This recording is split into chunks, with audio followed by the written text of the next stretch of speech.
দেখবেন trading centre আগের থেকে আমি বলছি যে এইটা একটা টাইমে প্রচুর বিজনেসে দাঁড়াবে। এখন কি এটা প্র্যাকটিক্যালি মিলছে? আমি কিন্তু আজ থেকে 3 বছর আগে বলছিলাম যে ট্রেডিং সেন্টারের ব্যবসা মানে সব ব্যবসায় তো আস্তে আস্তে ধ্বংস হচ্ছে, ট্রেডিং সেন্টারের ব্যবসাটাও সামনে ধ্বংস হবে এবং প্রচুর লোক আসবে। এখন যদি আপনি 2025 সালে আসেন, আপনি খেয়াল করে দেখছেন ট্রেডিং সেন্টার কত?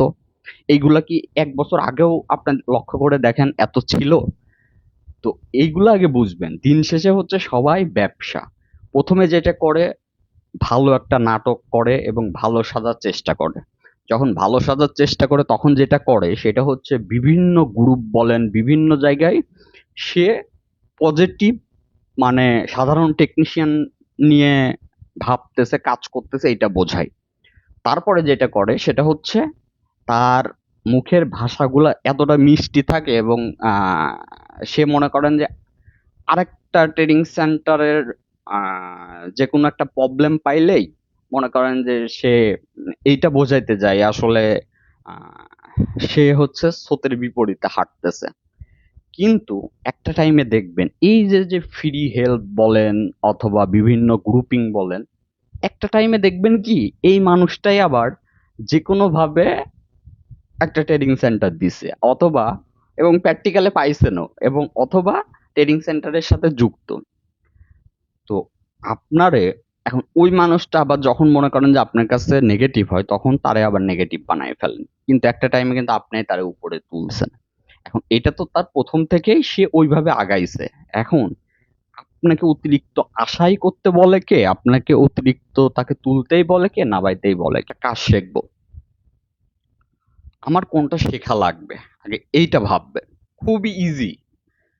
এখন সে মানুষ কিরকম এইটা চিন্তা বাদ দেন, তার দক্ষতা কিরকম এটা ভাববেন।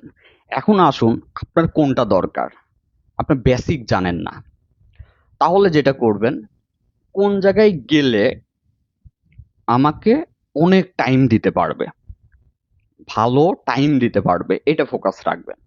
আর যখনই আপনি ভর্তি হবেন, আপনি যেই টাকা দিয়ে ভর্তি হচ্ছেন আপনার যা যা দরকার এটা পাচ্ছেন কিনা এটা আপনি ওই টাইমে শিওর হয়ে নেবেন। পরবর্তীতে তার থেকে এত আপনার আশা করতে কে বলছে? আশা করার দরকার নাই তো। আপনি যেটা চাইছেন সেটা পাইছেন কিনা এটা দেখবেন। শেষ। আচ্ছা, এখন আসুন আপনার বেসিক নিয়ে প্রবলেম নাই। আপনার দরকার ধরেন যে আইফোনের একটা বিষয় নিয়ে জানা, ধরেন হার্ডওয়্যার সেক্টর আইফোনের। তাইলে আপনি এত অ্যাড এত কিছু তো আপনার দেখার দরকার নাই। আপনার মাথায় কি ঘেলু নাই? আপনি ভাবেন যে তাহলে 10 বছর 15 বছর ধরে আইফোন এক্সপার্ট এরকম কে আছে যার কাছে গেলে আমি টাইম পাবো এবং আমার এটা ঠিক হয়ে যাবে। আপনি হুট করে মনে করেন যে ইন্ডিয়ার থেকে একজন আইসলো, আপনি যায় 1 মাসের কোর্স করলেন, আপনি একেবারে মনে করেন যে আহ, তার মতো হয়ে গেলেন।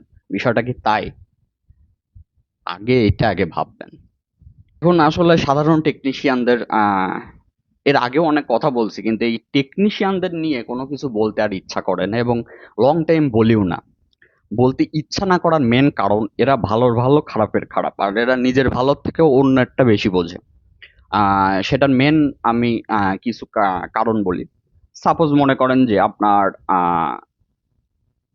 আপনি 1 বছর বেটার কিছু আপনার দেখাচ্ছেন, আপনাকে উপরে তুলতে তুলতে নেক্সট লেভেলে নিয়ে যাবে। আচ্ছা, এবার আসুন আপনার যে কোনো যদি একটা ভুল পায়, ওইটা ভাববে না আপনি পিছের 1 বছর কি করছেন, আপনাকে ঠাস করে মনে করেন যে একেবারে নিচে নামায় ফেলবে। এই একটা জিনিস। আরেকটা জিনিস, এরা নিজের কাজের থেকে বেশি আরেকজনের কাজ নিয়ে মাথা ব্যথা। এটা একটা জিনিস, এই কারণে আর কি। আচ্ছা, এখন প্র্যাকটিক্যাল বিষয় কিছু বিষয় নিয়ে আলোচনা করব যেটা আসলে জানলে বুঝলে আপনার সুবিধা হবে ইনশাল্লাহ। এটা বলে রাখলাম কারণ এটা বাস্তব অভিজ্ঞতা থেকে বলতেছি। সেটা হচ্ছে আপনি যদি পুরাতন ট্রেনিং সেন্টারের যারা ট্রেনার তাদেরকে ফলো করেন, আহ, আমি আমার ওই লেভেলের থেকেই যদি ফলো করেন, ওই 2010-এর থেকেই যদি আপনি দেখেন, বিভিন্ন মনে করেন যে ট্রেনার আছে। কেউ উম, মনে করেন যে ফার্স্ট টাইম আপনার পজিটিভ ছিল, মাঝে এসে নেগেটিভ হয়ে আবার লাস্টে এসে পজিটিভ। আবার কেউ মনে করেন যে প্রথম দিকে নেগেটিভ, দেন পজিটিভ। আবার কেউ মনে করেন যে কোনো নেগেটিভ পজিটিভ না, মাঝামাঝি। এখন আসেন, এই প্রত্যেকটা কিন্তু বিষয়গুলা থাকে হচ্ছে আপনার আপনাদের উপর ডিপেন্ড করে। আপনারা এত আবেগী, হুট করে মনে করেন যে একজনকে বেস্ট বানায় ফেলেন, আবার হুট করে একজনকে ঠাস করে ফেলাই দেন। তো অতিরিক্ত আশা করে ফেলেন, যখন ওই অতিরিক্ত আশাটা তার দ্বারা হয় না এবং আপনি আপনার বিজনেস আগাইতে পারেন না, এই মানে তখন এসে আপনি হচ্ছে তাকে ব্লেম দেন। কিন্তু দিন শেষে আপনি সিম্পল ভাবে এটা বোঝেন না যে এইটা একটা বিজনেস, এইটা জাস্ট একটা বিজনেস, সেটা আমি হই অথবা আরেকজন হয়। এই যে যে আপনার যত আপনার দেখবেন ট্রেনিং সেন্টার ব্যবসা দিতে বেশি কিছু লাগে না। ট্রেনিং সেন্টার ব্যবসা দিতে কি কি লাগে আমি বলতেছি, শোনেন। আম, যদি 2025 সালে হিসাবে বলি, এগুলো আরো 3 বছর আগে বলে আসছে, এখনো বলতেছে। এগুলা দিতে বেশি কিছু লাগে না। আমার বহু ছাত্র এখন ভালো ভালো ট্রেনিং সেন্টার দিয়ে মনে করেন যে ভালো লেভেলেও আছে। তো এইগুলার ট্রেনিং সেন্টার দিতে কি লাগে? ট্রেনিং সেন্টার দিতে লাগে হচ্ছে নিজের মিষ্টি ভাষা। নিজে মনে করেন যে আপনি কাজ কতটুক করেন এটাও ফ্যাক্ট না, আপনার চাপার জোরটা থাকতে হবে পারফেক্ট। আরেকজনকে মনে করেন যে বোঝানোর একটা যোগ্যতা থাকতে হবে। আচ্ছা, এবার আসুন হচ্ছে আপনার একটা প্লেসে ট্রেনিং সেন্টার নিলেন।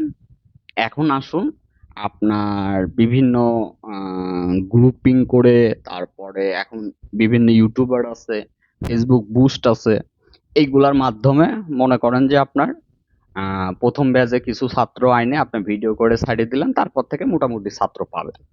তো এইগুলা ফ্যাক্ট না, এইগুলার প্রবলেম হচ্ছে, এগুলো হচ্ছে লাইফ টাইম, লং টাইম ধরে রাখা হচ্ছে ফ্যাক্ট।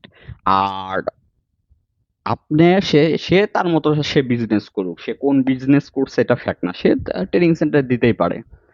আপনাকে তাকে নিয়ে আগেই এত আশা করতে বলে কে? আপনাকে তাকে নিয়ে পজিটিভ ভাবতে বলে কে, নেগেটিভ ভাবতে বলে কে? আপনি সিম্পল ভাবে ভাববেন। আপনি ওই ট্রেনিং সেন্টারে যাবেন, কত টাকাতে যাবেন, এটা এই টাকা দিয়ে আমি এর থেকে বেটার অন্য কারোর কাছে পাবো কিনা এইটা, তারপরে আমি যে টাকাতে ভর্তি হচ্ছি, যেই ক্যাটাগরি অনুযায়ী আমি এগুলা শিখতে পাচ্ছি কিনা এইটা। তারপরে আইসে আপনি যে সাকসেস হবেন এই আশাও করেন না। এখানে মনে করেন যে অনেক বিষয় আছে। আপনি কাজ ভালো জানলে আপনি মার্কেটে টিকে থাকতে পারবেন না, সাকসেস হইতে পারবেন না। আবার আপনি কাজ না জানলেও আপনি আহ, এই মার্কেটে মনে করেন যে ভালো একটা জায়গা করতে পারবেন। আবার মনে করেন যে আপনার ওই দিন শেষে আপনার মানুষ অনেক ভালো, কিন্তু আপনি ভালোভাবে যে আপনি সাকসেস হইতে পারবেন বিষয়টা তা না। আবার দিন শেষে আপনার মানুষ নেগেটিভ, কিন্তু আপনি সাকসেস শেষ পর্যায়ে যাইতে পারবেন। তো কখন আসলে মেন বিষয় হচ্ছে অন্য কারো টেনশন করে লাভ নাই, আপনি নিজের টেনশন করেন।